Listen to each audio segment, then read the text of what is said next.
Al-Quran. Nah karena itu, kalau kita paham isinya, mulai dengan membacanya secara tertib, teratur, disiplin, ta'zim terhadap Qurannya. Nanti pertama yang akan Allah berikan bukan pahamnya dulu. Yang diberikan oleh Allah pertama kali pancaran aura kebaikannya sampai ke jiwa kita itu. Jadi bacanya bukan cuma di lisan. Bacaan Quran yang bagus itu sampai ke jiwa.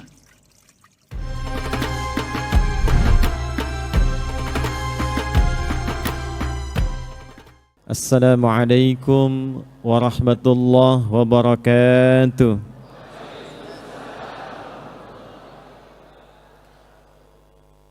Alhamdulillahi wa kafa. Wassalatu wassalamu ala rasulillahil mustafa wa ala alihi wa sahbihi wa man wafa. Amma ba'd. Faya ahbaballahi wa ahbab rasulihi sallallahu alaihi wasallam, أوصي نفسي وإياكم بتقوى الله فقد فاز المتقون فلا تموتن إلا وأنتم مسلمون فقال تعالى يا أيها الذين آمنوا اتقوا الله حق تقاته ولا تموتن إلا وأنتم مسلمون. Saudara-saudariku, Bapak Ibu yang tanpa kecuali kami bermohon kepada Allah semoga seluruhnya sampai dengan sore hari ini ba'da asar dinaungi oleh rahmat dan ridha Allah Subhanahu wa taala. Perjalanan yang berliku, tidak mudah mengatasi kepadatan di jalan untuk sampai ke sini. Secepat yang bisa diusahakan, tapi saya punya keyakinan lewat hadis Nabi sallallahu alaihi wasallam yang diriwayatkan oleh Imam Ibnu Majah dalam kitab Sunan beliau dari sahabat Abu Darda radhiyallahu taala anhu, qala Rasulullah sallallahu alaihi wasallam, man salaka tariqan yaltamisu fihi ilma sahhalallahu lahu tariqan ilal jannah. Siapapun yang menempuh perjalanan yang tidak mudah kadang berliku, melewati kepadatan yang tidak ringan dengan tujuan untuk menuntut ilmu walaupun sedikit dia dapatkan, maka semua kepadatan dan seluk-beluk itu akan diganti oleh Allah dengan meringankan langkahnya saat di surga kelak. Hadis riwayat Muslim nomor hadis 1679 menggambarkan pertemuan kita hari ini di waktu yang tidak biasa, di bulan yang tidak biasa. Maka kita mesti awali dengan paparan Nabi yang tidak biasa, menggambarkan keutamaan di hari ini, sore ini, di bulan ini. Hadisnya diriwayatkan oleh sahabat Abu Bakrah, namanya Nafi' radhiyallahu taala anhu, dari Nabi sallallahu alaihi wasallam. Qala Rasulullah sallallahu alaihi wasallam, inna az-zamana qad istadara ka hayati yauma khalaqas samawati wal arda minha arba'atun hurum. Waktu itu telah Allah desain, kata Nabi sallallahu alaihi wasallam, sejak mula penciptaan langit dan bumi itu akan berputar seperti itu saja. Jadi kalau sekarang misal jam 4.30 sore, besok pun nanti akan berputar waktunya sama, ketemu 4.30 lagi. Sore ketemu sore, pagi ketemu pagi, malam ketemu malam. Demikian selanjutnya. Yang merubah keadaan itu perilaku kitanya. Yang menjadikan ada bangunan di kanan, di kiri, kemegahan di depan, di belakang, itu kinerja kitanya. Jadi kalau ada orang-orang yang hanya diam saja, tidak memanfaatkan waktu, tidak digunakan dengan baik, itu disifati oleh Al-Quran sebagai orang yang rugi. Quran surah 103 disebut dengan surah Al-Asr. Asr itu waktu yang mengiringi kegiatan kita. Jadi sekarang pun Asr, nanti pun Asr. Secara momentumnya sekarang sore masa, nanti lail malam, nanti sabah pagi. Tapi setiap waktu yang terjadi itu yang kita isi dengan aktivitas itu disebut dengan Asr namanya.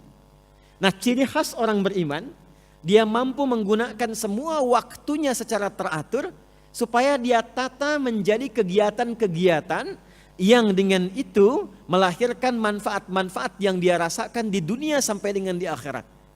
Jadi menjadi orang beriman itu menjadi orang yang teratur, menata waktu dengan baik. Karena itu di awal sholat, baru saat bangun tidur, kita diminta oleh Allah menunaikan sholat. Sholat pertamanya apa namanya? Ini kebanyakan main lato-lato kayaknya dia. Bunyinya kenceng tak begitu ditanya. Sholat yang kita tunaikan pertama kali bangun dari tidur, sholat apa namanya? Subuh. Kenapa disebut subuh? Itu ada artinya, ada maknanya. Seakar dengan kata asbah, sesuatu yang siap dengan rencana yang teratur. Jadi kalau orang Arab bertanya, kaifa asbahta? Itu artinya bukan sekedar bagaimana kabarmu pagi ini. Tapi maksudnya, engkau punya rencana apa yang akan dieksekusi dimulai pagi ini. Jam 7 engkau mau kemana? Jam 8 ada di mana? Jam 9 apa yang engkau akan kerjakan? Quran surah ke-81 di ayat ke-18. Demikian isyaratnya. Was-subhi idza tanaffas.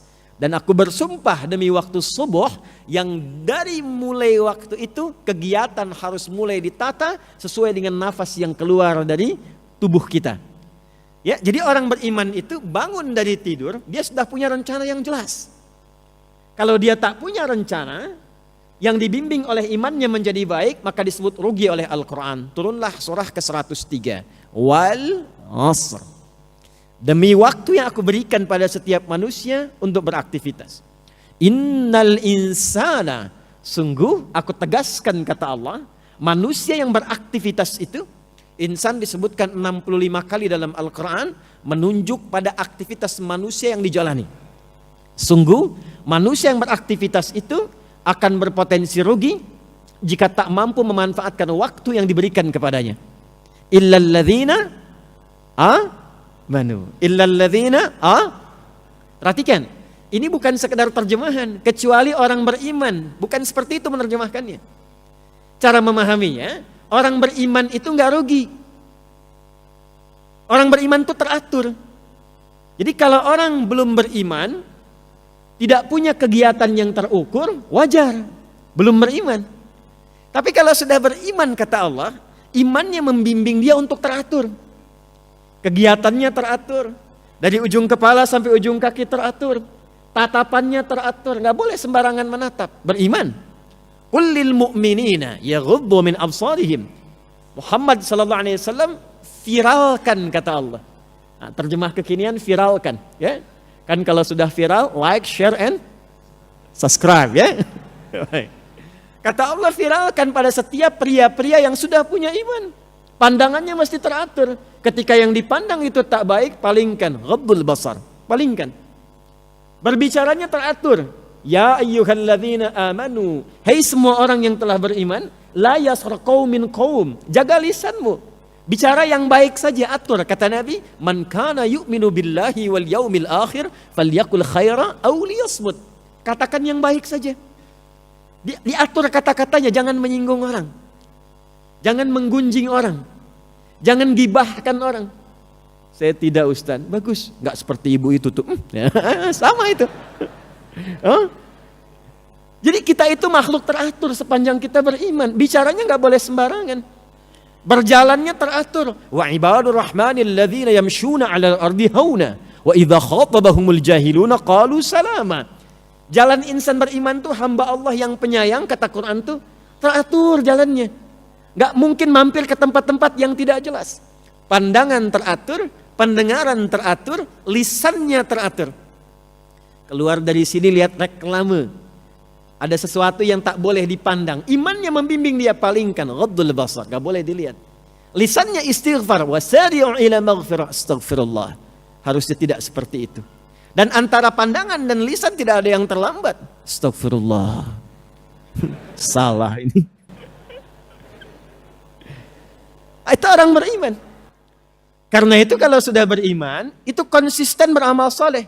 Perhatikan. Illalladzina amanu wa amilus. Nah, jadi sejak bangun tidur itu, sejak bangun tidur, insan beriman itu digambarkan dalam Al-Quran sudah punya rencana-rencana positif. Jadi berbanggalah sebagai orang muslim yang beriman. Dari malam itu udah siap-siap Pak, Bu. Nabi mengajarkan, hey sebelum tidur evaluasi dulu yang kemarin. Fa'idha faraghta fansab. Kemarin sholatnya berjamaah berapa kali? Kemarin ke masjid berapa waktu? Baca Quran enggak? Katanya pengen masuk surga, surganya Firdaus, ketemu Nabi lagi. Ya, baca Quran jarang. Ke masjid terlambat, masjid sudah bagus, tempatnya luar biasa. Tetangga dengan masjid, toaknya begini tuh ke arah rumahnya. Ya, kurang apa lagi tuh? Ya kan? Cita-cita surga Firdaus dekat dengan Nabi, hisabnya pengen ringan. Quran bertanya, ya, hey, bagaimana amalanmu? Bagaimana konsistensimu? Maka mulai dari saat akan tidur evaluasi. Yang kurang istighfari. Sehingga Allah mengampuni dosa-dosa kita yang mungkin terjadi karena kelalaian. Makanya Nabi menyontohkan sebelum tidur istighfar. Astagfirullah, astagfirullah, astagfirullah. Sampai hati tenang. Nah dengan tenang itu baru istirahat tidur. Makanya orang beriman itu tidurnya tenang. Kalaupun meninggal pada saat itu, meninggalnya pun tenang juga. Ya ayyatuhan nafsul mutmainnah. Coba deh Pak Ibu, seperti sederhana ini. Sebelum tidur istighfar, istighfar, istighfar, sampai merasakan ketenangan. 70 itu bilangan banyak yang kadang tidak menunjukkan real 70. Maksudnya apa? Sampai lisan merasakan nyaman, hati merasakan tenang. Pusing 7 keliling, keliling Citra Grand. Apakah sampai 7 kali keliling? Tidak. Saking pusingnya gitu ya. Nah maka astagfirullah, astagfirullah, astagfirullahaladzim. Dan berharap besok bisa bangun kalau Allah perkenankan. Dan menyempurnakan apa yang kurang. Malam direncanakan. Karena itulah saat bangun dari tidur. Hadis riwayat Jundub bin Junadah. Dan Mu'adz bin Jabal radhiyallahu ta'ala anhuma tercantum di Al-Bukhari. Dari Nabi SAW mengajarkan saat bangun tidur.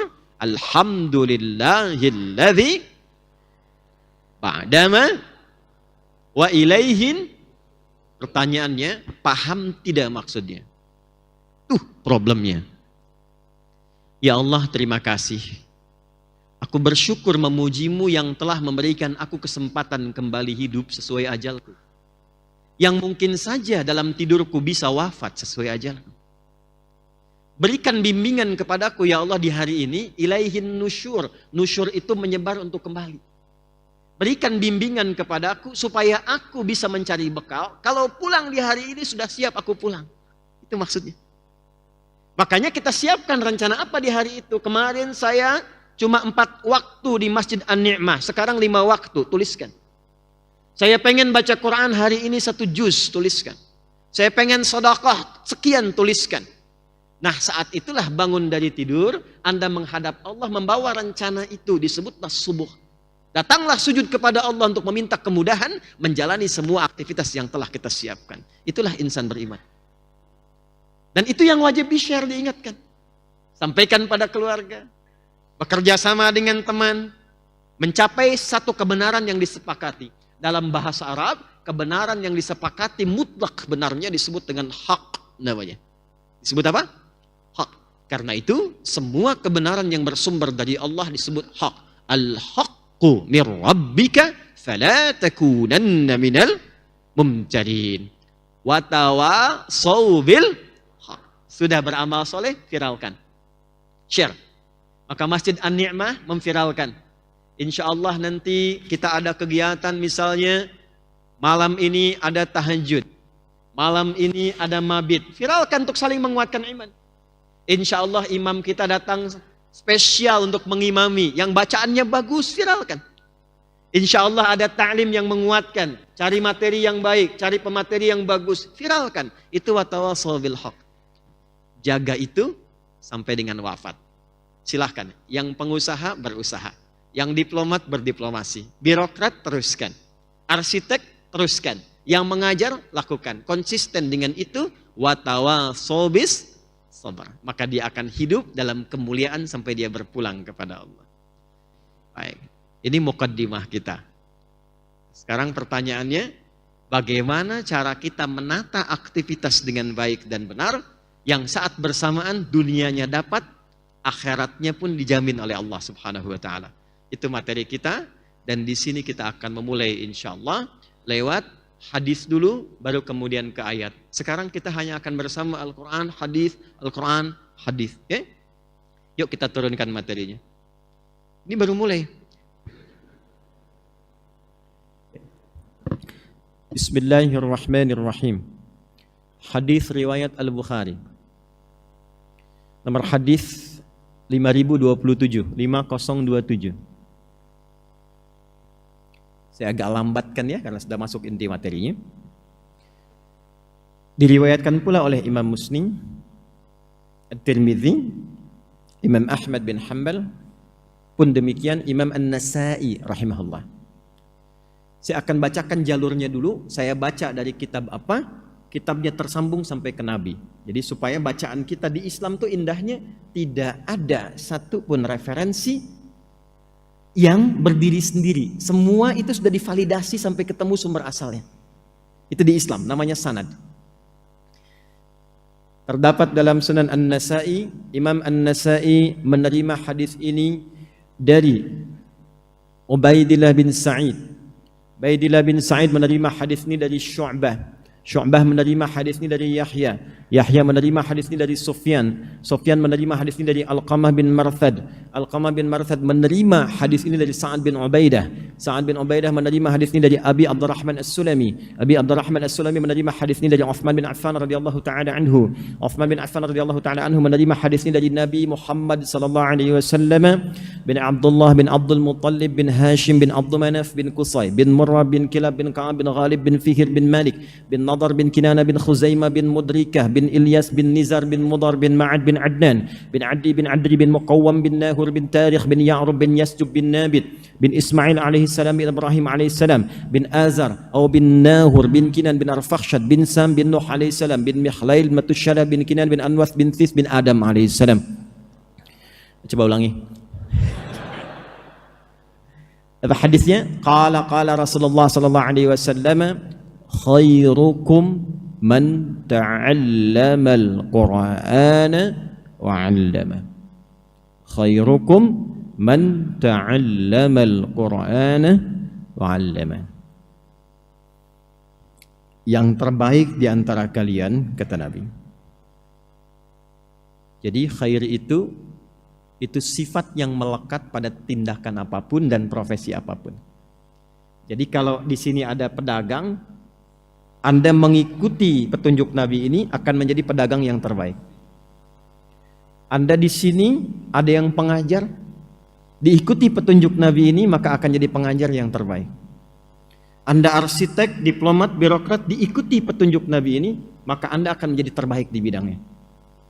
Dan ini kisahnya bukan sekedar cerita, tapi sudah kenyataan yang terwariskan. Tidak ada satu pun di era Nabi yang belajar dengan Nabi mengikuti panduan ini kecuali mereka menjadi terbaik di masanya dan diwariskan kurikulum ini pada generasi setelahnya. Siapa yang kenal Umar sebelum belajar dari Nabi? Siapa yang kenal Uthman, Abu Bakar As-Siddiq? Tapi masanya sudah berlalu selama 15 abad sampai sekarang orang masih mengenal dan mencari kisahnya. Dari mana bisa viral dan sukses demikian? Kuncinya di sini. Man ismun mausulun yadullu 'ala al-fardiyatil 'ammiyah.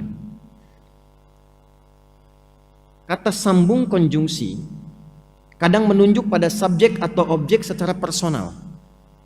Jadi kalau di Quran ditemukan man atau di hadis disebutkan man, artinya tawarannya bersifat personal kepada setiap orangnya, nggak dibedakan sama sekali. Karena itu saya sedang mengartikan siapapun. Ya. Kan yang sekarang suka ada yang mengartikan barang siapa. Nah, saya agak menghindari penerjemahan barang siapa karena sampai detik ini saya belum menemukan memang itu barang punya siapa gitu. Jadi saya lebih memilih siapapun, besar, kecil, tua, muda, yang ingin jadi yang terbaik. Maka syaratnya kata Nabi 2. Berapa syaratnya? 1, ta'allamal Qur'an. ta'allamal Qur'ana, mau belajar isi Al-Quran dengan sungguh-sungguh serius. Mau belajar Al-Quran dengan serius. Satu, nanti kita akan lihat rahasianya. Dua, wa'allamah, dan mempraktekkan atau bahkan mengajarkan apa yang ia telah pelajari itu. Belajar kandungannya dengan sungguh-sungguh serius. Lalu setelah dipahami, dipelajari, praktikkan, bahkan ajarkan kepada orang lain apa yang telah dipahami itu. Ada apa di balik rahasia ini? Kenapa mesti Al-Quran? Itu yang coba kita akan turunkan di pertemuan sore ini, tentang rahasia besar Al-Quran yang mengantarkan pada kesuksesan berkehidupan. Baik. Dan ini sudah nggak perlu diriset karena sudah dibuktikan dalam kehidupan kita. Kita mulai dengan Quran surah kedua Al-Baqarah di ayat ke-38.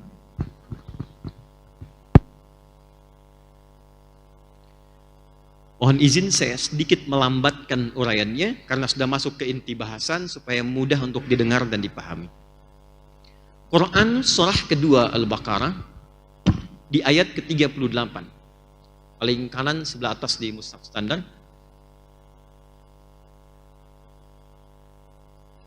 Qul nahbitu minha jami'a.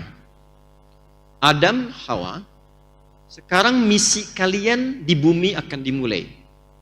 Siap-siap turun ke bumi.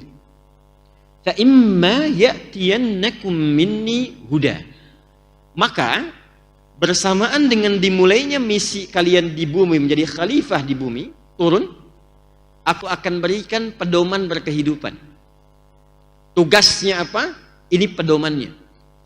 Ini kurikulum hidupnya.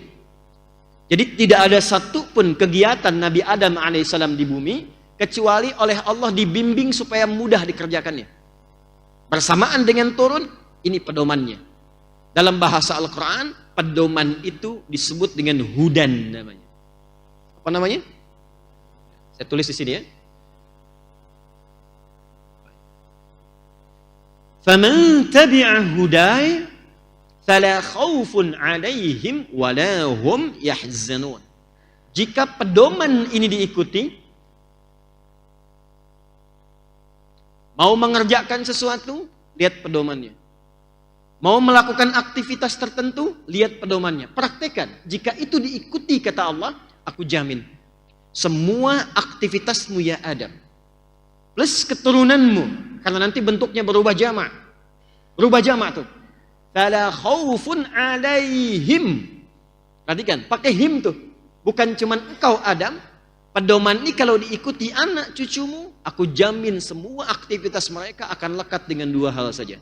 Fala khaufun 'alaihim wala hum yahzanun. Semua kegiatannya akan menenangkan, tenang. La khauf, tidak gelisah, artinya tenang. Wala hum yahzanun, dan tidak bersedih, menyenangkan, senang. Masya Allah. Di kantor senang, di rumah senang, dengan bertetangga senang, di sini, di sana, di mana-mana, dan tenang. Jadi sebetulnya desain kehidupan aktivitas di bumi ini menyenangkan. Apapun yang dikerjakan itu menenangkan dan menyenangkan. Seharusnya bekerja itu tidak banyak gelisah, tenang. Kalau tidak menenangkan, berarti ada pedoman yang tidak dilihat. Seharusnya di rumah tangga itu menenangkan. Kalau tidak pernah tuntas dan nggak pernah hadir ketenangan, maaf Pak, mungkin bukan yang banyak hartanya yang kurang. Mungkin bukan kurang tinggi kedudukan. Mungkin yang terjadi kurang dibaca pedomannya. Sehingga tidak siap menyelesaikan persoalannya. Sejak Nabi Adam diturunkan, sudah ada hudannya. Nabi Adam selesai meninggal, muncul keturunan baru dari beliau, berkomunitas, komunitas. Quran surah ke-49 ayat ke-13. Tafsir dari Quran surah ke-4 ayat pertama. Kita mulai dengan Quran surah 4 ayat 1, saya agak cepat. Ya ayyuhan nasu taqu rabbakumul lati khalaqakum min nafsi wahidah. Hai semua manusia, Bertakwalah kepada Rabbmu yang telah mencipta engkau dari bapak yang satu, Adam. Alladzi khalaqakum min nafsin wahidah. Adam. Wa khalaqa minha zawjaha. Adam diciptakan pasangannya Hawa. Wa batha minhuma rijalan katsiran wa nisaa. Dari Adam dan Hawa itu muncul keturunan. Jadi kalau kita mau teliti, kita yang hidup sekarang, itu kalau dicari genealoginya pasti tersambungnya cuma ke Adam dan Hawa. Jelas ya? Tidak ada yang ke hewan. Karena ada yang pengen keturunannya dari monyet. Kita ke Adam, ke Hawa. Karena itu kita disebut dengan Bani Adam. Disebutkan 7 kali dalam Al-Quran. Ya Bani Adam. Nah, Bani Adam ini itu cuma 2 jenisnya, nggak ada yang ketiga. Dia menyebar kemanapun cuma 2. Pindah ke Quran surah 49 ayat 13. Ya ayyuhan nasu, hei semua manusia, anak cucu keturunan Adam dan Hawa. Inna khalaqnakum min dzakari wa untha. Aku ciptakan kalian dengan keagunganku cuma 2 jenis. 1 dzakar laki-laki, kedua unta perempuan. Jadi anak cucu Adam itu cuma 2, kalau bukan laki-laki perempuan. Jelas ya? Kalau bukan laki-laki perempuan. Ya, jadi kalau Nia aja. Nama siapa? Nia, Pak. Nama Nia. Yang benar nama siapa? Kurniadi. Identitas anak cucu Adam itu cuma 2, kalau bukan laki-laki perempuan. Kemudian menyebar. Wa ja'alnakum syu'uban wa qabail. Tempatnya bisa beda-beda. Ada yang di Citragen, ada yang di Cibuburnya juga berbeda-beda. Ada yang di Bekasi, ada yang Bekasinya juga kemudian kota dengan kabupaten, ada yang provinsinya beda sampai beda negara. Kabilahnya tak sama sukunya, li ta'araf, untuk saling mengenal. Nah, dalam rangka mengenal ini, untuk membangun harmoni, memakmurkan misi yang Allah titipkan di bumi ini. Maka setiap terkumpul komunitas baru sepeninggal sebelumnya, diutuslah seorang nabi dan rasul untuk membawa pedoman ini sesuai dengan zamannya, supaya tetap di setiap era berganti mereka tetap hidup senang dan tenang, saking sayangnya Allah. Adam boleh meninggal, anak cucunya berkelanjutan, karena itu disebut khalifah. Khalifah itu dari kata khalafa, yang saling menggantikan. Kita hidup sekarang, besok ada yang gantikan. Jabatan sekarang, nanti pensiun ada yang gantikan. Itulah khalifah. Nah, di setiap komunitas berganti, eranya tak sama. Adam meninggal, muncul komunitas baru, diutus Nabi Nuh alaihissalam. Nuh meninggal alaihissalam, nanti datang lagi komunitas baru. Nabi Ibrahim alaihissalam diutus. Demikian seterusnya. Tidak pernah diutus setiap nabi, kecuali ditugaskan oleh Allah, nih sampaikan bimbingan ini, hudan. Saya cepat saja, kalau terlalu ke atas banyak waktunya terhabis dan terserap. Saya ingin tunjukkan cepat. Yang paling viral setelah Nabi Muhammad SAW kan ada Nabi Isa dan Nabi Musa ya. Nabi Musa kitabnya apa? Taurat kan? Quran surah ketiga ayat ketiga. Nazzala 'alaikal kitaba bil haqqi musaddiqan lima baina yadayhi wa anzalat Taurat. Perhatikan, nama kitabnya Taurat untuk membedakan eranya, masanya. Jadi kalau disebut Taurat, oh ini masanya Nabi Musa. Zabur, masanya Nabi Daud. Injil, masanya Nabi apa? Isa alaihissalam. Tapi, penting dicatat, Taurat itu nama pembedanya, tapi fungsinya tetap disebut hudan. Quran surah 17 ayat kedua. Perhatikan baik-baik. Wa ataina Musal kitaba. Dengan keagunganku, aku berikan kepada Musa kitab Taurat untuk membimbing kaum di masanya. Wa ja'alnahu hudan, dan aku jadikan Taurat itu di dalamnya ada hudan. Ini tetap namanya hudan. Li Bani Israel. Untuk kaumnya yaitu Bani Israel. Dibimbing bagaimana hidupnya tenang, dibimbing supaya tenang, supaya nyaman, supaya senang. Nanti berganti ke Nabi Isa. Nabi Isa dapat apa kitabnya? Injil, untuk membedakan eranya Nabi Musa dengan Nabi Isa. Isa alaihissalam dapat Injil. Apa fungsi Injil di Al-Maidah? Fihi hudan. Itu hudan juga. Nah sekarang, maaf, Nabi Musa eranya selesai, Nabi Isa eranya selesai, tersisalah eranya Nabi siapa?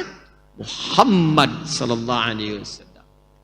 Karena beliau penutup para nabi dan rasul dan penutup kehidupan sampai dengan berakhir. maka diberikan kitabnya yang paling spesial oleh Allah. Dan fungsinya kembali ke sini hudan. Karena nabinya spesial, maka kitabnya diturunkan di waktu yang paling spesial. Malamnya jadi spesial, harinya spesial, bulannya spesial. Malaikat yang bawanya naik pangkat langsung ke tingkat tertinggi Sayyidul Malaikah. Tempat turunnya langsung diberkahi. Itulah Al-Quran. Malamnya, Quran surah 97, Inna anzalnahu fi lailatil, bersamaan dengan turunnya Al-Quran, semua amalan yang dikerjakan di waktu itu naik statusnya, pahalanya lebih dari 1000 bulan. Jadi kalau Anda ngaji Quran, cuman satu huruf, nun, pas bersamaan malam itu langsung ketiduran. Itu nunnya sama dengan baca nun lebih dari 1000 bulan. Kalau dikonversi 83 tahun tanpa henti. Nun, nun, nun, nun. Dan satu hurufnya berapa pahala? Berapa pahala? 10. At-Tirmidzi nomor hadis 2010. Man qara'a harfan min kitabillahi falahu asyru hasanat. Siapa yang baca satu huruf dari Al-Quran, dia dapat 10 kebaikan. Fadilahnya ini. Turun kemudian di harinya Jumat. Jumatnya naik status Sayyidul Ayyam. Turunnya di Ramadan. Ramadannya turun langsung diberkahi oleh Allah Subhanahu wa Ta'ala. Diturunkan lewat malaikat Jibril. Jibrilnya naik status langsung jadi Sayyidul Malaikah, pemimpin para malaikat. Turun di Makkah, Makkahnya langsung diberkahi. Turun di Yathrib, yang tertinggal langsung jadi maju kotanya Al-Madinah Al-Munawwarah. Al-Quran turun dimanapun, ada dimanapun, memberikan ketenangan pada pembacanya dan memberikan aura kebaikan di lingkungan tempat sekitarannya. Demi Allah saya katakan, Pak, Bu, yang DKM An-Nikmah nih ya, coba bikin program hafalan Quran di sini. Jangan jauh-jauh Pak, pesertanya anak komplek aja dulu, yang muslim. Di sini. Silahkan Anda perhatikan, demi Allah saya katakan, ketika ada 1-2 orang hafid ada di tempat ini saja, maka keberkahan akan dilimpahkan di lingkungan tempat ini. Nggak cukup dengan amin, coba dulu. Tes dulu. Quran itu unik, baru baca aja udah tenang. Nggak percaya silahkan Pak, ini udah mukjizat. Antum, ibu misalnya sedang punya masalah nih. Daripada bikin status yang nggak jelas, yang nggak mendatangkan solusi dan diupload di media sosial, Citagren mendung ya. Ada solusinya. Lebih baik Anda ambil wudhu, buka mushaf ngadep kiblat. Itu baru pegang mushaf sudah tenang. Dan terkadang uniknya begini, begitu dibuka padahal acak itu, kok ayatnya sesuai dengan kebutuhan kita. Bisa begitu.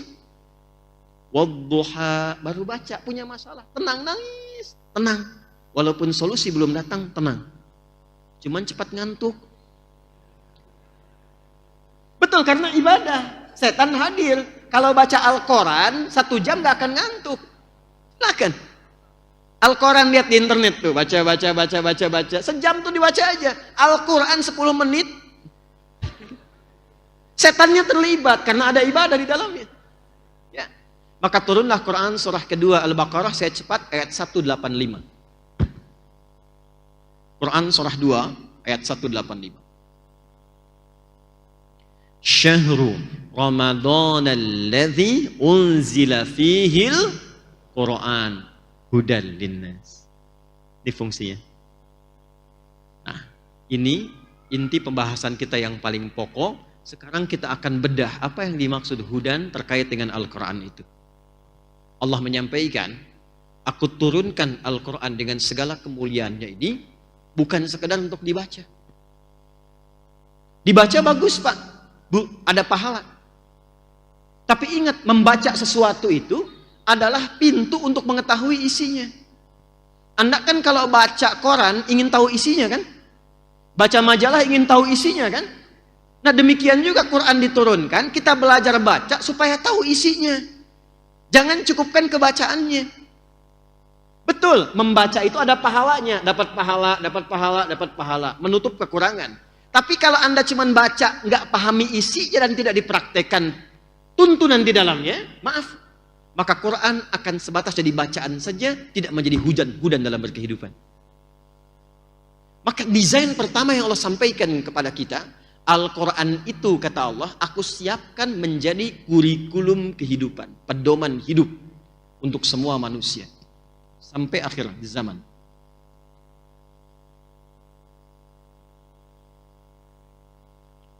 Ini ada TV Pak, kanan kiri, bagus. Saat diinstal pertama kali ada pedomannya kan? Kalau nggak diikuti pedomannya bisa nyala nggak? Teratur tidak? Handphone Anda bagus-bagus. Ada buku petunjuk kan? Kalau Anda menyalahi petunjuk itu, handphone bisa error dan rusak. Anda beli mobil baru semahal-mahalnya, nggak dibaca pedomannya, rusak. Semua butuh pedoman. Nah, Al-Quran ini dari Al-Fatihah sampai An-Nas ternyata bukan bacaan biasa. Di situ semua inti kehidupan kita. Jadi kita mau bergerak apapun, di situ ada petunjuknya. Karena itu Allah ajarkan turunnya. Kenapa sampai 23 tahun kurang lebih? Supaya terasa Quran itu hidup dalam hidup bermasyarakat. Ada peristiwa, bimbingannya ayat ini. Ada kejadian di rumah tangga, bimbingannya ayat ini. Di kantor ada persaingan yang tidak wajar, bimbingannya ayat ini. Sedang belajar supaya cepat hafalannya tidak mudah lupa, ayatnya ada ini. Sudah berkeluarga mendambakan keturunan, bimbingannya ini. Kalau lahir kemudian mulai mengandung, ya bagaimana petunjuknya? Ayatnya ini. Semua ada. Dan tidak pernah ada orang mengikuti itu kecuali tenang dan senang, sukses hidupnya. Karena itulah rahasianya, kenapa Al-Quran diturunkannya bukan di tempat maju, tapi di tempat yang paling terbelakang. Mekah itu kan nggak ada peradaban, tempatnya tandus, nggak tumbuh tanaman, cuman tempat pertemuan orang untuk berhaji atau dagang. Yang maju itu kalau bukan Romawi di kanan, atau Persia di kiri. Ini yang punya peradaban nih, punya segalanya. Tapi Allah nggak turunkan Quran di sini, supaya orang tidak mengatakan di kemudian hari pantas maju turunnya di Romawi, pantas hebat turunnya di Persia. Tapi Allah memilih titik paling rendah yang ada di muka bumi, tengah-tengah kehidupan di bumi, di tengah-tengahnya. Quran surah 14 ayat 37, biwadin ghairi dzi zar'in 'inda baitikal muharram. Di tempat tandus yang bahkan tanaman nggak tumbuh pada masa itu. Peradaban tidak ada. Maaf, kriminalitas paling lengkap. Jadi kalau Anda ingin mencari di masa itu seorang pencuri, itu sekampung bisa pencuri semua. Pemabuk sudah nggak aneh Pak. Paling amatir sering saya sampaikan. Pada masa itu yang mabuk paling amatir 5 kali sehari. Jadi kalau baru 2 kali belum amatiran. Kelas bawah lagi. Pezina tiap hari. Zinanya pun banyak variannya. Itu semua lengkap. Dan untuk menyelesaikan itu semua, Allah tidak menitipkan tongkatnya Nabi Musa, bukan mukjizatnya Nabi Isa alaihissalam, tapi diturunkan Al-Quran dan merubah keadaan mereka dari jahiliyah jadi khaira ummah. Turun Quran surah 3 ayat 110. Untum khaira ummatin ukhrijat. Nah, sekarang perhatikan desainnya. Al-Fatihah, saya agak cepat. Sampai An-Nas. Berapa surat? 114 surat. Untuk memudahkan dibagi juz. Berapa juz? 30 juz. Fokus? 6.236 ayat. Perhatikan baik-baik. Kalau kita urutkan dari Al-Fatihah sampai An-Nas, secara tematik ditemukanlah bimbingan kehidupan kita. Dari mulai belum dilahirkan sampai kembali kepada Allah, lengkap ada di sini. Saya akan bacakan cepat. Anda tidak perlu menulis. Karena ini direkam, nanti Anda bisa lihat dari rekamannya lagi. Contoh, saya agak cepat. Dalam kandungan, bagaimana prosesnya supaya terjaga dengan baik? Turun Quran surah ke-22, Al-Hajj ayat yang kelima. Didetilkan di Quran surah ke-23 misalnya, ayat 11 sampai dengan 13-nya. Doa apa yang bisa dibacakan oleh perempuan yang sedang mengandung supaya kandungan nanti terlahir dalam keadaan baik, anaknya saleh? Muncul Quran surah ke-7 Al-A'raf ayat 189. Ketika sudah terlahir, apa yang pertama diberikan oleh ibu yang baru melahirkannya, dan apa yang dilakukan oleh ayah yang baru jadi ayah pada saat itu? Turun Quran surah kedua ayat 233. Diberikan ASI optimal sampai 2 tahun. Kalau sudah diberikan ASI usia 2 tahun sampai menjelang baligh, apa tuntunan yang menjadikan anak itu supaya dekat dengan Allah, taat pada orang tuanya, bisa baik dengan lingkungan? Turun Quran surah 31 ayat 13 sampai dengan 19. Dia mulai belajar bagaimana tipikal belajar yang ideal supaya ilmunya juga meningkat, pintar, imannya tetap terjaga kuat. Turun Quran surah ke-58 ayat yang ke-11. Dia telah mulai menyebar, makin tinggi tingkat belajarnya. Bagaimana cara belajarnya supaya cepat paham, mengerti dan bisa berbakti untuk negerinya. Turun Quran surah 9 ayat 122. Muncul kedewasaannya, kenal dengan pasangan jenisnya, mulai tertarik. Apa yang dilakukan? Turun Quran surah keempat ayat keempat, langsung lamar, berikan bagiannya. Langsung nikah. Bagaimana cara menikahnya? Quran surah 30 ayat ke-21. Terjadi pernikahan, apa yang menjadi hak dan kewajiban suami istri supaya paham apa yang dilakukan? Turun Quran surah keempat ayat 34. Apa tugasnya suami? Dasarnya mencari nafkah. Turun Quran surah kedua ayat 168 yang standar. Kalau ingin cepat, turun Quran surah kedua ayat 172. Kadang belum berangkat, rezekinya sudah menunggu. Quran surah ke-7 ayat ke-96. Dalam pencarian nafkah itu kadang tidak sedikit singgungannya. Akan muncul ujian-ujian. Pelajari kaidah dasarnya, ujian Quran surah kedua ayat 214. Rinciannya Quran surah kedua ayat 155 sampai 157. Solusinya ditemukan di Quran surah ketiga ayat 142. Tantangannya kadang ada yang ingin menyingkirkan, gak mau Anda yang maju, harus yang lain yang unggul. Bagaimana cara amalan kita mendekat kepada Allah supaya dilindungi? Majunya baik, diselesaikan solusi dengan baik, dilindungi oleh Allah. Turun amalan Quran surah ke-17 di ayat 79 sampai dengan 81. Kemudian istri yang di rumah, apakah mudah begitu saja menunggu? Tidak. Dia merawat anak kadang-kadang nggak mudah. Kadang berkata, turun tuntunan Quran surah ke-17 ayat 23 sampai dengan 27. Dua-duanya kompak mendidik sampai merasakan kenikmatan. Usia berkembang. Usia 40 tahun maju. Kata Allah, jangan lupakan kedua orang tuamu. Berbakti dulu pada ayah ibumu. Kalau ada harta yang kau dapatkan kesuksesan di rumahmu, perhatikan bapak ibumu. Turun Quran surah ke-46 ayat yang ke-15. Kalau belum sadar, ingat ibu yang melahirkanmu, merawatmu, mendidikmu. Jangan cepat marah kepada kedua orang tuamu. Baktikan sempurna, engkau sukses sekarang. Turun Quran surah ke-31 ayat yang ke-14. Kemudian dia naik lagi, harta mulai banyak. Mulai berbagi, berikan haknya. Lihat keluargamu sekitaran. Kamu punya adik, kamu punya kakak. Lihat mungkin anaknya nggak sekolah. Mungkin adik kamu itu punya anak-anaknya perlu kekurangan, perlu bantuan. Maka mulai ada skema infak dengan 5 bagian utama. Quran surah kedua ayat 215.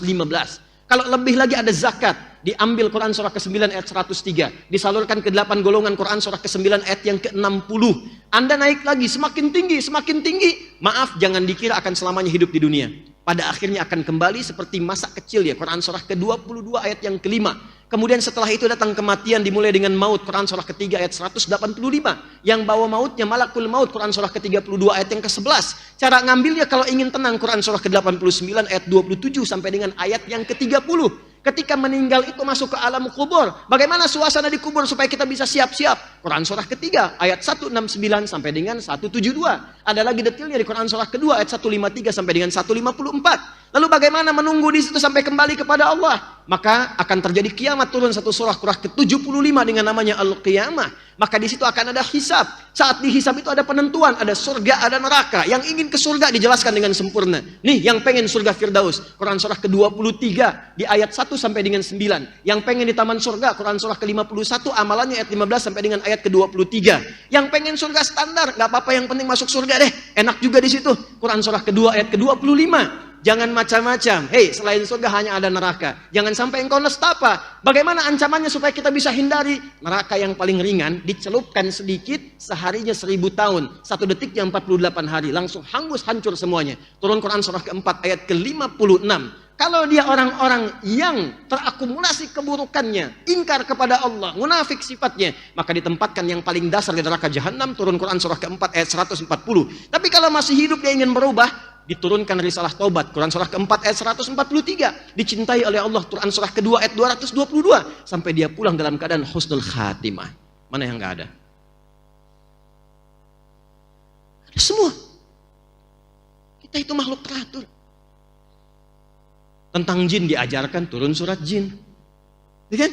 Tentang malaikat disampaikan, hidupnya teratur, ada semua. Nah dulu cara orang berinteraksi dengan Al-Quran, kata Abu Abdurrahman As-Sulami, tadi disampaikan hadisnya. Mereka belajar Quran dengan Nabi itu dengan serius. Pendekatannya yakin sebagai kurikulum hidup, bukan sekedar bacaan.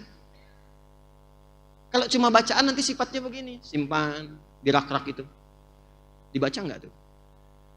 dilihat, dilewatin. Yang penting baca. Tapi kalau Anda menempatkan Quran sebagai pedoman kehidupan, itu pusat kebahagiaan kita tuh. Itu kunci kesuksesan kita tuh. Petunjuknya ada di situ. Maka demi Allah, setiap apa yang kita kerjakan, kita buru pedoman itu untuk kita lihat pedomannya bagaimana. Maka apa yang dilakukan oleh Nabi? Satu, khairukum man ta'allama, ta'ain lam mim. Tenang ya. Belajar itu ada dua kata, ada darasa, ada ta'allama. Kalau darasa itu belajar cepat. Ya. Kadang serius, kadang tidak. Jelas? Tapi kalau pakai ta'allama, taknya di ilmu sharaf, di antara maknanya menunjukkan kesungguhan, keseriusan. Serius. Jadi kalau ingin belajar Quran, kata Nabi, mesti serius. Sungguh-sungguh, istimewa kok menentukan kebahagiaan hidup kita. Serius. Bahkan saking pentingnya Quran, keseriusannya bukan hanya pada isinya, termasuk pada bacaannya. Karena itulah satu-satunya kitab di muka bumi yang dijaga oleh Allah sampai ke cara bacanya, itu Quran. Supaya nggak salah baca, salah paham. Sebab kalau bacanya salah, pahamnya keliru. Maka dijaga sampai cara bacanya. Yang ini panjang, yang ini pendek. Yang ini berhenti, yang ini lanjut. Ada ilmunya kemudian disebut dengan tajwid. Bacakan seperti ini, Allahu Akbar. Silahkan riset. Semua huruf dalam Al-Quran itu keluar di semua bagian tubuh kita yang mengeluarkan suara. Tempat keluarnya huruf, keluar semua dari situ. Dari bagian bawah di udara ini, adnal halak, sampai ke bagian luar di bibir di sini. Semua, nggak ada satu pun buku bacaan di muka bumi yang saat membacanya mengeluarkan semua huruf di tempat semua keluarnya huruf di tubuh kita. Kecuali Al-Quran. Dan indahnya, siapapun yang baca itu akan menemukan iramanya sendiri. Dan itu akan dikenal khas. Jadi Anda nggak butuh lagu, nggak butuh irama, nggak butuh formula-formula tertentu. Cukup ikutin cara baca dengan benar, keluar irama Anda sendiri. Alhamdulillahi Rabbil Alamin. Oh, sudah nih. Ya kan? Alhamdulillahi Rabbil Alamin. Ah, Ustaz Adi. Orang tua kita tuh dulu bacanya biasa-biasa, tapi tahu itu bacaannya. Rasanya enak, indah. Karena itu beda Quran dengan formulasi musik. Ya, nggak ketemu gelombangnya. Di zaman Nabi itu sudah ada musik, kumpulnya di syair. Udah ada langgam syair namanya. Ada 16 langgam. Ada namanya tawil. Tawilun lahudunal bukhuri fadailu fa'ulun mafa'ilun fa'ulun mafa'ilu kifana baki min dzikra habibin wa manzili bisaqtili wa bainad dakhuli fahawmali. Ada rajas, mustaf'ilun mustaf'ilun mustaf'ilun mustaf'ilun mustaf'ilun mustaf'ilun sautus safiril bulbuli hayyaja qalbi thamili alma'u wa zahru ma'a zahri lahzul muqali fa anta ya sayyidali wa sayyidi wa maulali fakam tajummuni ghazayyilun uqayqali qataftuhu min waznatin min fi'li hadzal rajuli faqala la la la la faqad ghada muharwili wa wal walad wali wali ya wailali faqultu wa wal wili fabayyinul lu'lu ali qalat lauhina kadza in harwadhul muqali kahatan kaqailali tattabi ada. Halo? Madid, mufa'alatun mufa'alatun fa'ilatun mufa'alatun mufa'alatun fa'ilatun tala'al badru alaina min thaniyatil. Itu asalnya syair, ada rumusnya. Tapi Quran beda. Gak pernah ada orang jahiliyah baca Quran pakai formula syair, gak ada. Coba lihat, tala'al badru alaina, iramanya dipakai baca surat Ad-Duha misalnya. Wadduha wallaili idza saja. Enggak ada baca begitu. Karena sudah ada rumusan yang terjaga. Jadi enggak usah kreatif. Jahiliyah sejahiliyah-jahiliyahnya enggak pernah baca Quran pakai irama musik karena mereka tahu beda. Jadi enggak usah maksa. Jadi imam di masjid An-Ni'mah salat maghrib, iyyaka na'budu wa iyyaka nasta'in, bubar jamaah. Alam nashrah laka sadrak, bubar. Dan gak enak ke telinganya. Enak. Jadi tujuan ada ilmu tajwid itu bukan untuk melahirkan irama, supaya mudah dibaca dengan benar, paham isinya.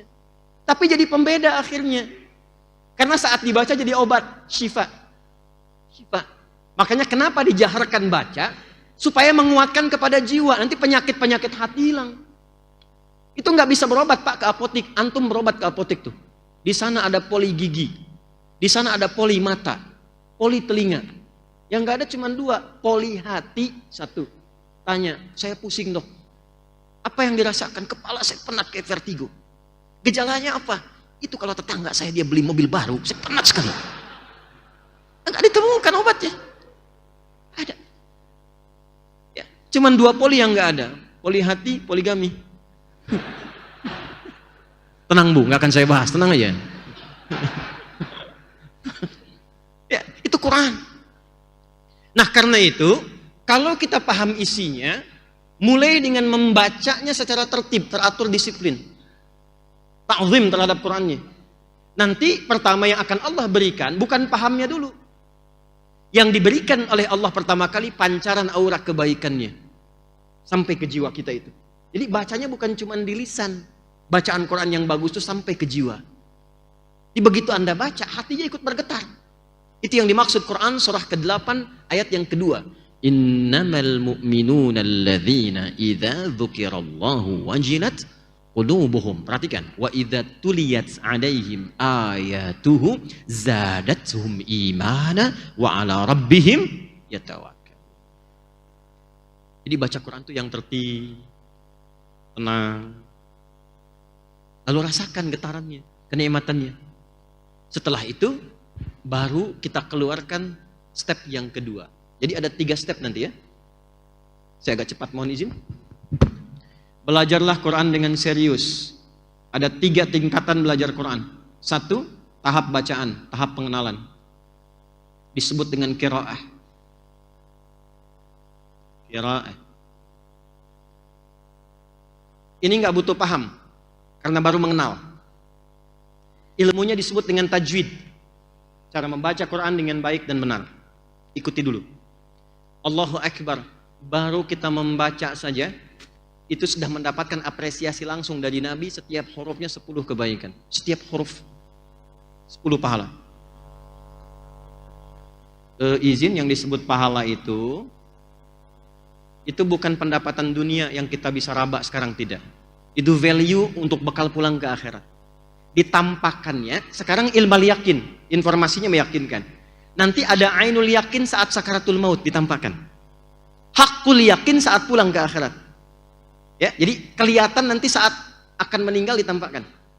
Ya, kalau ingin cepat lihat ya silahkan ya, tapi kan sesuai ajal gitu ya. Nah, pelan-pelan. Ini tips dari saya. Yang Nabi sampaikan, setiap hurufnya itu 10 kebaikan. 10 pahala itu, 1 keduanya 500 tahun. 2 ketiganya 500 tahun. Tinggi nilainya. Dan rumusnya di hadis Muslim, pahala dan dosa itu saling nutup. Jadi kalau ada orang berbuat kesalahan, dia berbuat kebaikan, salahnya ditutup sama yang baiknya seketika. Jelas? Kalau Anda rajin baca Quran, menjaga diri dari keburukan dan menjaga diri dari perbuatan maksiat, begitu ada salah yang tak sengaja langsung tertutup. Nah, cara bacanya, kalau mendapatkan guru yang ketat, berbahagialah. Bersabar dulu di 20 ayat pertama, selanjutnya kesananya itu bisa lebih mudah. Coba lihat ya. Misal, ini dari bagian bawah nih. Supaya tercakup semua pembahasannya. Ini bagian bawah yang mengeluarkan suara, namanya adnal halaq di sini. Ada hamzah, alif dan ha. A, ha. Keluar sampai di bibir. Itu ada mim wa uba. Diwakili oleh Al-Qur'an alif, lam, mim. Nanti ke sini ada ha misalnya.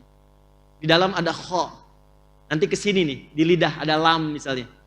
Sampai keluar ke bibir. Itu semua huruf 28 sampai 29 huruf keluar dari tempat ini semua.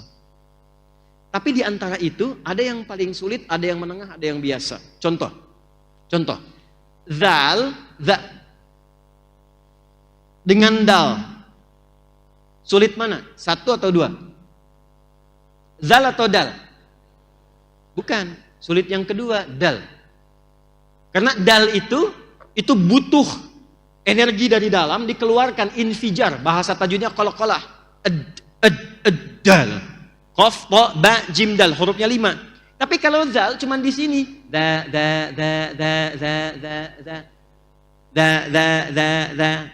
Nggak ada ledakan. Sebabnya itulah kemudian kita dilatih mengucapkan da dulu supaya lebih mudah diucapkan. Da, nanti kadang-kadang sulit membedakan dengan za. Kan? Da dengan za. Zai kita kenal begini. Da dengan za. Maka nanti kita akan temukan za dilatih dengan zi, dipertemukan dengan za, nanti dilatih dengan zi supaya lancar keduanya. Alif lam mim za. Dzalikal kitabul la hudal lil. Setelah lancar za, pindahkan ke zi ayat 3. Alladzina yu'minun. Zi. Sudah lancar za, zi, muncul za. Ayat 3, alladzina yu'minuna bil ghaibi wa yuqimunas salata wa mimma razaqnahum. Sini. Nanti lancar za. Maka muncul zi dan zi ayat 4. Walladzina yu'minuna bima unzil. Itu indahnya Quran. Dilatih lidah kita. Jadi kalau kita sabar mengaji 20 ayat, itu kesananya lebih mudah. Makanya kalau di sini ada yang ngajarkan Quran ketat gurunya, alhamdulillah ya Allah terima kasih. Ibu udah jauh-jauh datang, bu. 30 menit, udah bu, pulang, besok lagi kesini lagi. Nanti dikumpulkan di Al-Baqarah saat masuk ayat 71-72. Qala innahu yaqulu innaha baqaratun la dhalulun tuthirul arda wa la tasqil hartha musallamatun la syiyata fiha qalu al-ana ji'ta bil haqqi fadhabahuha wa ma kadu yaf'alun. Yang sulit-sulit kumpul semua. Setelah itu lancar. Ini baca. Setelah lancar baca, pindah caranya ke inti bahasan kita sekarang. Bagus, silahkan baca one day one juz, one day one verse, silahkan. Cuma sekarang pindah, fasenya pindah, naik tingkat. Ke tingkat yang kedua dikenal dengan tilawah. Apa namanya? Mulai memahami arti, mengkaji. Supaya paham. Orang tua kita cerdas dulu, nggak pakai banyak teori. Setiap ada yang ngaji, di sampingnya suruh ada yang nerjemahkan supaya jamaah paham. Saya tanya pada Anda, kalau yang ngaji qori kan, yang nerjemahkan siapa? Sari tilawah kan? Ya kan?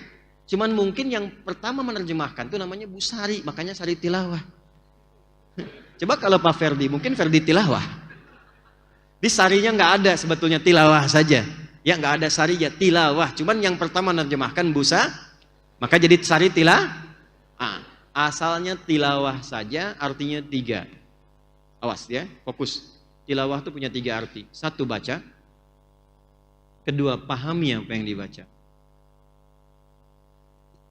Yang 3, amalkan apa yang telah dipahami itu. Tilawah. Saya kasih contoh. Praktek pada ayat ibadah. Praktek qiraah dan tilawah pada ayat ibadah. Cepat. Apa wahyu yang pertama turun kepada Nabi? Iqra bismi rabbikal ladzi. Perhatikan. Kalimatnya qiraah, iqra. Perintahnya cuma baca, tidak menuntut paham. Kenapa? Sebab Nabi itu baca pun gak bisa, apalagi paham. Itu maksudnya. Karena ummi. Iqra ma'ana biqari. Saya nggak bisa baca. Maka muncul kalimat Iqra bismi rabbikal ladzi khalaq. Muhammad SAW, ikuti bacaan ini karena Rabbmu yang mudah menciptakan kamu, apalagi membuat kamu bisa mengikuti bacaan, gampang sekali. Nah, ini ayat kepada kita, kalau sedang susah, kembalilah kepada Allah. Itu mungkin tanda dari Allah langsung supaya kita memanggil namanya. Selama ini mungkin kita mengagungkan kemampuan kita. Bisa kok bisa. Dibikin susah supaya kita menyebut nama Allah. Allah supaya balik. Lakukan karena Allah. Semua dibuat mudah. Tapi setelah ayatnya banyak masuk. Ayat ini masuk, surat ini masuk, itu masuk, muncullah perintah sholat. Ketika muncul perintah sholat bermakna ibadah, kalimatnya berubah dari qiraah jadi tilawah. Turun Quran surah ke-29 ayat ke-45. Anda hafal tengahnya, tapi nggak dibaca awalnya. Quran surah ke-29 ayat 45. Tengahnya, innas salata tanha 'anil fahsya'i wal, tapi awalnya nggak dibaca. Perhatikan awalnya. Utlu ma uhiya ilaika minal kitab wa aqimis shalah. Kata Allah, sebelum salat baca dulu. Tapi bacanya pakai tilawah. Utslu itu kata perintah dari tilawah. Cuman persoalannya, mushaf sekarang terjemahannya sama. Iqra dan utslu bacalah. Padahal yang satu qiraah, yang kedua tilawah. Nah kata Al-Quran, sebelum Anda sholat, saya sholat, kita sholat, baca dulu, pelajari dulu ketentuan-ketentuan sholat. Setelah itu pahami. Jadi bukan sekedar dibaca, tapi nggak ngerti apa yang dibaca. Sekarang jujur, tanyakan pada diri kita sendiri. Berapa kali kita menunaikan sholat? Berapa ribu kali ruku dan sujud? Dari sekian banyak menunaikan sholat, apakah paham apa yang dibaca dalam sholat? Ngerti nggak yang dibaca dalam ruku? Paham nggak yang diungkapkan dalam sujud? Betul sholatnya sah, menggugurkan kewajiban, dibaca itu gugur kewajiban, selesai, sah sholat. Tapi kekhusyuannya dapat nggak? Bagaimana bisa khusyuk kalau kita nggak ngerti yang dibacakan itu? Bagaimana bisa menikmati kalau nggak paham apa yang diungkapkan? Makanya tips dari Qur'annya sebelum sholat, pahami dulu. Sehingga antara lisan, pikiran, dan hati itu nyambung. Contoh, Allahu Akbar, lisan mengucapkan Allahu Akbar, pikiran menerjemahkan Allah Maha Besar. Jadi nanti pikirannya tidak sibuk dengan was-was setan. Ada setan khusus yang tugasnya hanya menggoda orang sholat. Nanti kapan lagi saya kesini, kita bisa ngaji 9 jenis setan. Ada fikih setan tuh. Ada 9 setan yang berbahaya. Itu harus dikaji, itu sumbernya hadis. Ada setan khusus nanti, setan penggoda DKM ada Pak. Betul. Awal-awal bangun semangat, nanti begitu jadi bisa pecah. Gara-gara beda pendapat aja tuh. Ada setan wudhu, walhan namanya. Ada. Anda begitu wudhu, baru mau sholat udah bingung. Tadi wudhunya benar nggak ya? Batal nggak ya? Batal nggak ya? Ah kayaknya enggak deh, padahal baunya udah kemana-mana gitu kan? Itu walhan. Ada setan pasar, ada. Setan rumah ada. Anda ke mall keluar nih, ibu pulang ke situ, lihat tas bagus, ke bawah-bawa sampai ke rumah, sampai mau tidur ke bawah. Itu setan pasar tuh kerjanya. Ayah tadi ada tas bagus deh, Masya Allah ya. Mamah kan itu masih banyak tasnya. Kan kita dihisab. Oh iya Pak ya. Ya Allah, sebenarnya diringankan hisabnya. Tapi yang tadi juga bagus kok ya. Nah ini ada setan penggoda orang sholat namanya khanzab. Khanzab ini dinasnya, tugasnya hanya saat orang sholat dibuka dengan takbir. Jadi sebelum takbir bisa fokus. Nanti cek saat maghrib tuh. Kalau Anda belum takbir, Anda bisa fokus begini. Tapi begitu Anda takbir, di Abu Daud Nabi sampaikan idza kabbara atau kama qala Rasulullah sallallahu alaihi wasallam, jika dia sudah mulai bertakbir, sudah takbir nih. Fa yaqulu syaitanu, maka setan memulai tugasnya.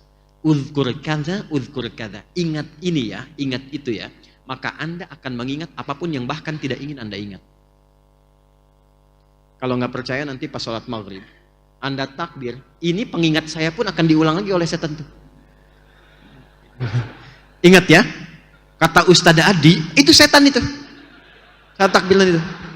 Iya nanti nih, nah, lihat nanti pas sholat maghrib. Gitu deh.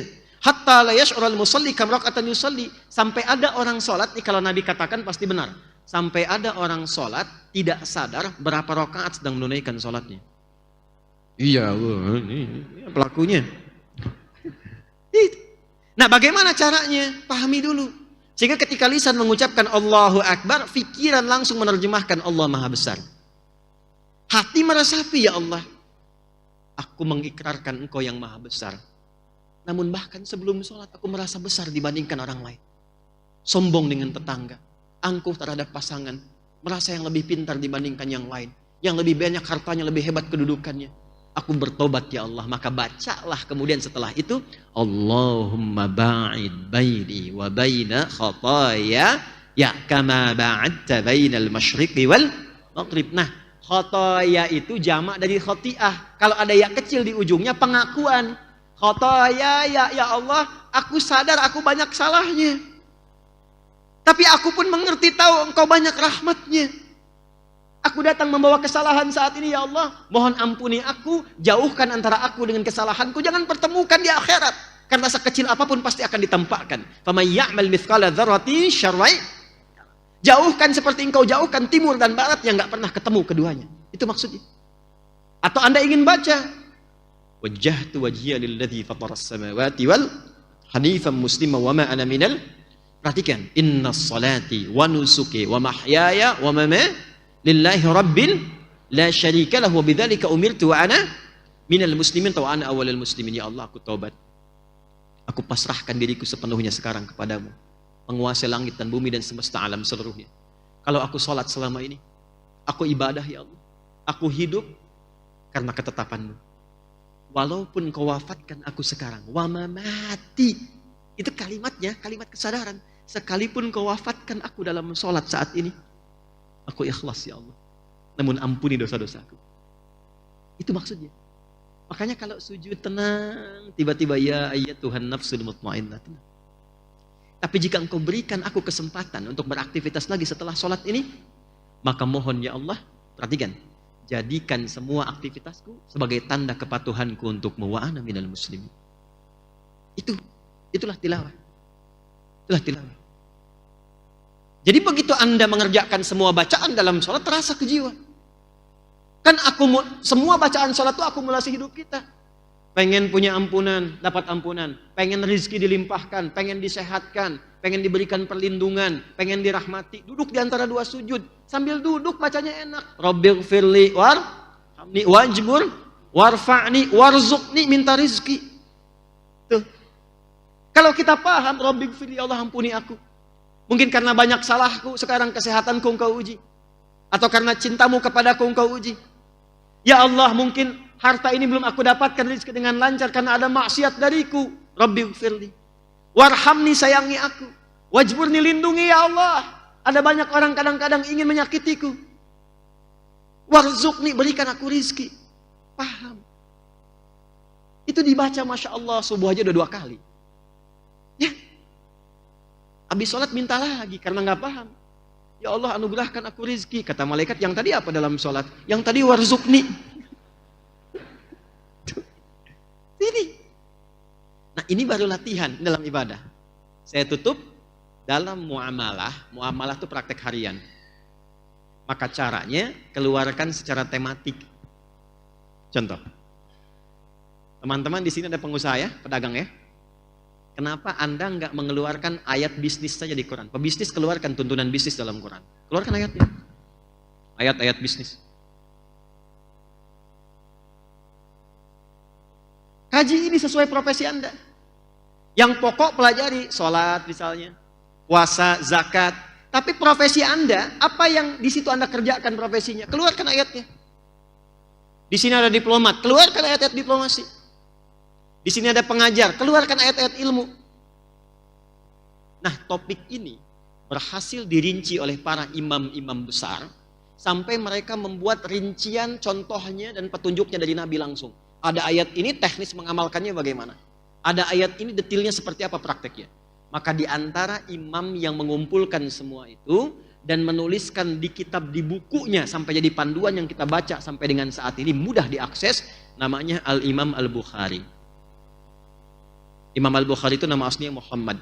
Punya bapak namanya Ismail, punya kakek namanya Ibrahim, kakek buyutnya Al-Mughirah, eyang buyutnya Al-Bardizbah, tinggal di Kecamatan Ju'fah, Kabupaten Bukhara, Provinsi Khorasan, negara Uzbekistan sekarang. Karena bukan dari Arab, maka ada tradisi mengenalkan wilayah, menunjukkan Islam sudah sampai ke tempat saya. Maka rumusnya tambah al di depannya, ujungnya ganti dengan i. Saya dari Bukhara, saya Al-Bukhari. Imam Nawawi dari Banten, Anan Nawawi Al-Bantani. Syekh Yasin dari Padang, Ana Yasin Al-Padangi. Syekh Ahmad Khatib dari Minangkabau, Ana Ahmad Khatib Al-Minangkabawi. Ya. Pak Ferdi misalnya dari Citra Grand. Mau umrah, mengenalkan ke Mekah. Ana Ferdi Al-Citra Grandi Al-Jaka Sampurnai Al-Bekasi. Nah, Imam Al-Bukhari menulis kitab. Masih ingat nama kitabnya? Sahih Al-Bukhari. Nah itu tuh kependekannya. Kitab lengkapnya judulnya begini. Al-Jami' As-Sahih Al-Musnad Al-Mukhtasar min umuri Rasulillahi sallallahu alaihi wasallam wa sunanihi wa ayyamihi. Itu nama lengkapnya. Kitab ini saya susun dengan tema yang beragam. Al-Jami namanya. Ada 4 jenis kitab hadis. Jami, Sunan, Mu'jam, Musnad. Jami itu kitab yang isinya komprehensif secara tematik. Aku susun, kata beliau, dengan topik-topik terkait petunjuk Nabi, terkait kesehariannya, bagaimana keseharian Nabi 24 jam. Dan bimbingan yang Nabi berikan kepada masyarakat masa itu. Beliau bagi menjadi 97 topik. Jadi di hadis Al-Bukhari itu ada 97 tema, Pak, Bu.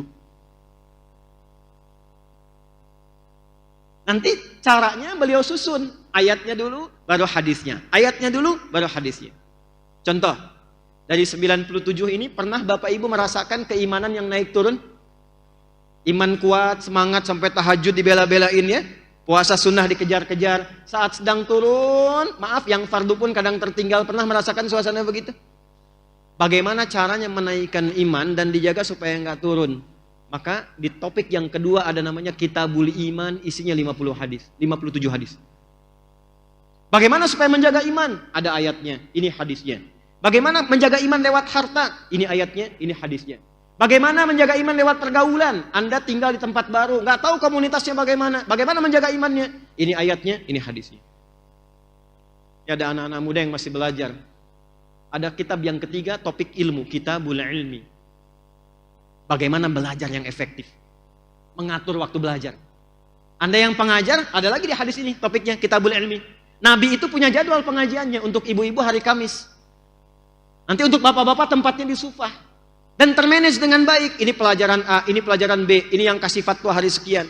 Dan indahnya, nggak ada satupun yang belajar mengikuti pola ini kecuali menjadi jenius di zaman ini, melewati lebih daripada 5 kepakaran ilmu. Dahsyat. Dari ingatannya tajam, Pak. Itu level kelima. Biasanya orang sekarang kan cuma 4 level kan. Cepat ingat, lambat lupa. Nomor 1. Cepat ingat, cepat lupa. 2. Lambat ingat, lambat lupa. Yang agak repot memang yang keempat. Lambat ingat, cepat lupa. Udah kita terangin hampir 2 jam. Ya. Begitu mau selesai baru ingat, keluar masjid lupa. Tapi yang ini level yang kelima. Cepat ingat, sulit lupa. Jadi bukan mau ingat, mau lupa susah. Begitu disebutkan langsung ingat. Mau lupa susah. Biasanya utang kan ya begitu ya. Ini ilmu. Saya bisa bicara karena saya melihat orang dulu, lalu saya coba itu caranya. Dari sejak saya masuk pesantren, Pak, sampai hari ini saya. Sampai hari ini. Saya dulu tuh cuma belajar, ikuti aja caranya bagaimana. Saya belum hafal, belum bisa bahasa Arab. Misal, saya belajar tajwid, kitabnya Hidayatul Mustafid fi Ilmi Tajwid. Belajarnya hari Rabu, masuk kelasnya jam 4, saya belajar jam 2. Sampai sekarang terbayang, di mana belajarnya, jam berapa, di tempat mana. Sampai isi kitabnya masih ingat. At-tajwidu lughatan al-isyanu bil jayyidi wa istilahan ilmu yu'rafu bi ahkam mustaqim min sifati wal mududi wa ghairi dzalika katarqiqi wa tafhim wa nahwihima ma ghayatu ilmi at-tajwid ghayatu bulughun nihayati fi itqani lafdhil qur'ani alamatul qiyam al hadrati nabawiyyati as-sahiyyati wa qila ghayatu saunul lisani 'anil khata'i fi kitabillah ta'ala. Yang umum juga begitu, Pak. Kami belajar umum, saya senang riset. Untuk menyimpulkan hukum musik itu bagaimana, saya meriset tuh sampai ke notasi. C, D, F, G, A, B, C, G, A, B, C, D, F, G, D, F, G, A, B, C, D, A, B, C, D, F, G, A, F, G, A, B, C, D, E, B, C, D, F, G, A, B, F, G, A, B, C, D, A, F, G, A, B, C, D. Apakah Ustadz bisa main gitar? Tidak. Main piano? Enggak. Karena saya jalurnya di Quran gitu. Jadi nggak terlalu cocok juga dengan itu. Tapi saya riset untuk mengetahui hukum. Itu cepat. Dan ternyata di California itu ada riset. I was in America around I think 1 month ago. When I was in US and we were in Boston. Paham nggak? Paham ya, insya Allah ya. Pegal juga. Itu there was information. Ya, itu ada satu informasi penting. Ternyata di University of California itu ada riset menyebutkan bahwa kapasitas memori manusia itu paling sedikit 100 juta gigabytes. Yang paling dahsyat, riset dari profesor, seorang dokter dari Maroko tinggal di London. Begitu meriset ahli Quran, yang dia baru hafal Quran dengan cara yang benar, ditunjukkan oleh beliau, ternyata kecerdasannya akan meningkat 3 kali lipat dari manusia biasa. Alasannya sederhana, karena dia sudah hafal 52.000 kosakata. Menurut teori standar, yang banyak hafalannya, banyak masuk informasinya, memudahkan otaknya terstimulus untuk menghafal apapun dengan cepat. Itu Quran. Maka sekarang keluarkan. Nanti sambungkan dengan hadis yang lain. Misal, di hadis sahih disampaikan, la taqumu sa'atu illa. Di antaranya apa? Taqarrubul aswaq. Akan tiba satu masa, menjelang-jelang ke akhir, pasar mudah diakses. Mudah diakses. Dulu ibu berangkat ke pasar pakai ojek, pakai angkot, pakai mobil, turun belanja. Sekarang keluarkan handphonenya, klik datang. Hadisnya ada. Isyarat ke situ. Kenapa Anda tidak bikin teknologinya sekarang? Sekompleks Citagran yang muslim dan sekitarnya bikin aplikasi khusus. Siapa yang bisnis A, bisnis B, bisnis C? Yang butuh klik ke situ. Roda perekonomian berputar di situ. Dapatkan di situ, supply-nya ke situ, demand-nya di situ berputar. Praktekkan ininya. Lalu sambungkan ke Masjid An-Ni'mah.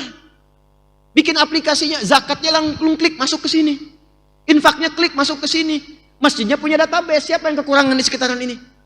Dibuka setiap Jumat. Bikin database-nya, siapa yang dokter di sini? Siapa yang pengusaha? Jadi diumumkan, yang sakit, yang nggak sempat ke rumah sakit, insya Allah hari ini dokter A yang akan memberikan bimbingan. Gratis. Hidup masjidnya, itulah Quran. Itulah hadis. Dulu begitu. Maka orang senang ke masjid, ditunggu, jamaah itu ditunggu, datang berangkat kenalan. Datang ini datang sholat berangkat pulang, datang berangkat sholat pulang, nggak kenal siapa yang duduk di sampingnya. Itu bukan jamaah namanya. Jelas? Nah, inilah Quran. Jadi mulai sekarang cara berinteraksinya, keluarkan topiknya, keluarkan temanya. Bapak yang di kesehatan, yang dokter, yang perawat, ya, yang di bidang itu ada Kitabul Marid. Nanti ada yang di militer misalnya, ada lagi tuntunannya. Yang di pemerintahan, birokrat, diplomat, ada Kitabul Imarah. Semua ada. Keluarkan. Nah, itulah Al-Quran sebagai petunjuk berkehidupan. Saya tidak menginginkan setelah ceramah ini, Quran itu hanya tersimpan dalam bentuk tulisan di mushaf. Hidupkan dalam perilaku. Keluarkan dalam bentuk akhlak. Katanya ngaji, tapi kalau lisannya masih senang mencaci. Kok bisa pulang pengajian mencela temannya yang lain? Belajar apa? Di Quran kan katakan saling menyayangi, saling bersatu, wa'tasimu bihablillah, bersatu, wala tafarraqu, jangan terpecah belah. Mana prakteknya? Bicara yang baik-baik, mana prakteknya? Jauhi pencurian, jauhi korupsi, mana prakteknya?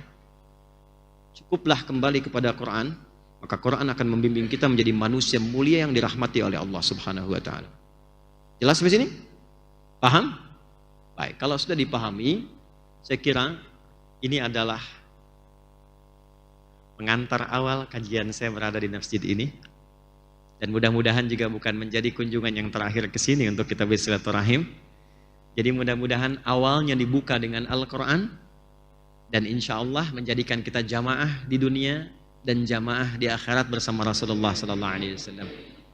Saya tutup hadisnya, khairukum, jika ingin jadi orang baik, man ta'allamal Qur'ana wa 'allamah. Pelajari Quran dengan sungguh-sungguh, ajarkan, hidupkan, praktekkan dalam kehidupan kita. Ya, insya Allah di sini rutin jamaah ada berapa, Pak? Ada yang belajar Quran, mengkaji? Full ya? Lihat sini.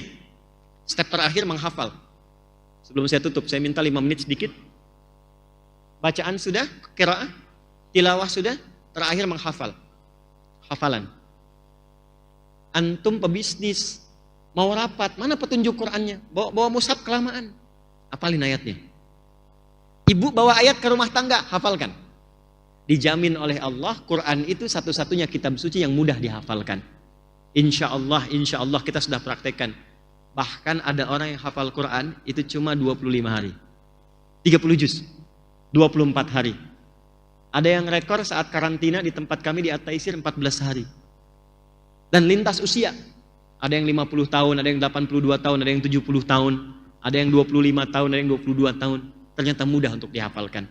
Maka step yang ketiga adalah al-hifdhu, menghafal Quran. Kalau sudah sampai ke level ini, Allah akan berikan hadiah yang istimewa. Di dunianya dijaga oleh Allah, anaknya hafal, ayah ibunya diberikan keberkahannya. Pak, antum kumpulkan harta ya.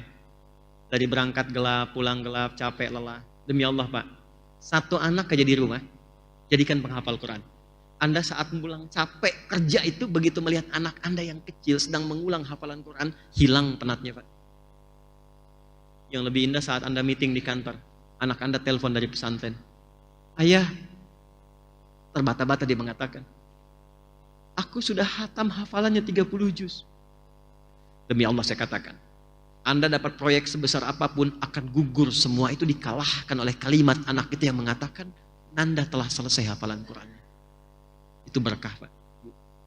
Anda punya ahli Quran di rumah, penghafal Quran. Walaupun belum sampai 30 juz, tapi penghafal Quran itu jadi mutiara di dalam kehidupan rumah Anda. Tempatkan, hidupkan itu, dan insya Allah saya akan bantu nanti ke sini, kita siapkan untuk sementara 100 paket untuk memudahkan hafalan Quran. Nanti siapkan Pak ya, kita bisa kirim. Satu paketnya itu ada 3 buku. Nanti ada 300 buku ke sini, ada 100 paket, itu kita berikan sebagai hadiah, silahkan. Nanti dikembangkan di sini. Ya, supaya ada penghafal Quran di sini. Dan saya berikan kabar gembira, kita itu makhluk hebat. Saya tunjukkan, kita masih punya waktu nggak? Ya, saya jam 6 harus kembali, kita punya 10 menit. Saya minta 5 menit saja kita belajar menghafal Quran dengan nomornya, dengan posisinya. 5 menit Anda hafal Quran, 5 ayat dengan nomor posisinya dibolak-balik, diacak. Mau? Saya simulasikan, saya contohkan. Semuanya akan bisa insya Allah. Ya, baik. Pilih, mau Al-Baqarah atau An-Naba? Al-Baqarah aja ya. Ya, An-Naba kan biasa ya. Al-Baqarah, ya. Saya contohkan nih. Bismillah. Baru pertama datang, angin datang sendiri, nerangkan sendiri, nulis sendiri, menghapus sendiri. Masya Allah. Masya Allah. Alhamdulillah. Masjidnya nikmat betul, yang hapus sendiri, nerangin sendiri. Masya Allah. Alhamdulillah. Jazakallah khair. Kita punya waktu sampai jam 6. Perhatikan baik-baik. Kita akan keluarkan 5 ayat saja. Dan saya tunjukkan kepada Anda betapa mudahnya Quran dihafal. Nanti kalau hari Quran, kita bisa kumpul sama-sama di Istiqlal. Ya. Ya nggak apa-apa. Jazakallah khair. Ya. Masya Allah. Ya. Alhamdulillah. Saya bikin gini dulu ya. Oke. Ibu kelihatan Bu ini? Kelihatan, hebat. Belum saya tulis sudah kelihatan. Cuma di masjid ini yang belum ditulis sudah kelihatan. Luar biasa. Jamaah milenial ya. Lihat sini. Kita ambil 5 ayat dulu Al-Baqarah. Baik, lihat baik-baik. Posisinya kiri. Mana? Saya tulis di atasnya kiri. Gini ya, kalau saya mengajar menyebutkan posisi, itu bukan ingin menunjukkan saya hafal letak ini, bukan. Untuk menggambarkan interaksi dengan Quran kita itu utuh. Di saat ngimamin itu terbayang mushafnya di depan kita. Saat mau mencari cepat aksesnya itu maksudnya, ya. Dan tidak harus seperti itu, ya. Lihat sini. Posisinya di mana? Ini. Jadi kalau saya sebutkan begini, 1, ini di atas berarti ya. Kiri atas. Mana? Baik. Ini 2 di sini. Kalau saya sebutkan 3 berarti kiri tengah, apa? Tengah. Ini ya, tengah kan? 4. 5 berarti kiri apa? 1, 2, 3, 4, 5. Pelan-pelan. Saya tuliskan supaya cepat saya sebutkan potongannya saja. Nanti kita pas 5 menit lagi kita coba. Lihat sini. 1 alif lam mim. Apa? Ya. 1 apa? Alif lam. Baik. Ayat berapa? 1. 1 alif. Baik. Posisinya kiri. Baik. 2 dzalika. Apa? 2 apa? 2 apa? 1. Baik. Baik. 3 alladzina. Baik. 3 apa? 3 apa? 4 walladzina. 4 apa? Nah, kata kuncinya yang paling gampang cari yang mirip-mirip, yang tengah ini supaya cepat gampang. Alladzina ni walladzina. Kalau alladzina pasti 3, kalau walladzina pasti 4, sisanya yang lain. 5 ulaika. 5 apa? Oke, ulaika. 5 apa? Baik, 1 apa? 2 3 4 5. Baik, ikuti saya dulu. 1 2 3 4 5. Baik, sekarang kita mulai ya. Pas tuh ya. Di 5 menit kita ambil 1 menit saja. Perhatikan. 1 alif lam mim. Apa? 2 apa? Dzalika. 3 4 5. Baik, sekarang kita mulai acak. Sebut, lihat tangan saya. 4 3 5 2 1. Oke, 2. Surat apa? Ayat berapa? Posisinya di mana? Ulaika. Ayat berapa? Posisinya di mana? Banyak sampai semenit tuh. Tes kita hapus. Tes. Gak apa. Biar antum gak ngeles waktu saya tanya tuh. Nih, lihat sini. Lihat sini. 3 5 2. Ini kosong, gak ada apa-apa tuh. Tapi karena sudah terbiasa dengan Quran, melihat nomor sudah terbiasa. Anak-anak kami belajar Quran dengan nomor murojaahnya. Ya, dengan nomor. 7. Khatamallahu ala qulubihim wa ala sam'ihim wa ala absarihim ghishawa lahum adzabun 'adzim. PC kamu Quran berapa? Innal ladzina kafaru sawa'un 'alaihim anzartahum. Pakai itu. Ustaz Adi, anak ada berapa? Ulaika ala hudam mir rabbihim wa ulaika humul muflihun. Istri alif lam mim. Apakah ada rencana poligami? Shadaqallahul azim. Ya. Nah, itu ya. Baik, saya kira semangat ya. Mulai sekarang hidupkan Quran, semarakan Quran, dan insya Allah jadi kenikmatan sampai kembali kepada Allah Subhanahu wa Ta'ala. Saya mohon izin karena ba'da maghrib saya ada kegiatan kembali. Kita akhiri pertemuan ini dengan berdoa. Mudah-mudahan doa kita dikabulkan oleh Allah Subhanahu wa Ta'ala. Allahumma taqabbal minna innaka antas sami'ul alim wa tub 'alaina innaka antat tawwabur rahim. Allahumma rabbana la tada' lana fi maqamina hadha wa fi kulli maqamin dhanban illa ghafartah wa la hamman illa farajtah wa la daynan illa qadaitah wa la maridan illa syafaitah. Ya Allah, jika ada pendosa di masjid atau area tempat ini, maka mohon dengan keagungan-Mu ampuni seluruh dosa-dosanya. Jika ada yang tengah merasakan kegelisahan, tenangkan keadaan hatinya. Jika ada yang sakit, mohon sembuhkan penyakitnya. Jika yang ada mengalami kesulitan di rumah tangganya, kehidupan sosialnya, angkat dan hilangkan segala kesulitannya. Rabbana atina fid dunya hasanah wa fil akhirati hasanah wa qina adzabannar. Allahumma ja'alna min ahli al-Qur'an waj'alil Qur'ana sahiban lana fid dunya nuran lana fil qubur wa syafi'an lana fil akhirati ya arhamar rahimin. Wa sallallahu ala nabiyyina Muhammad wa ala alihi wa sahbihi wa dzurriyyati ummatihi ajma'in. Wa akhiru da'wana subhanakallahumma wa bihamdika nashhadu an la ilaha illa anta nastaghfiruka wa natubu ilaik walhamdulillahi rabbil alamin. Assalamualaikum warahmatullahi wabarakatuh.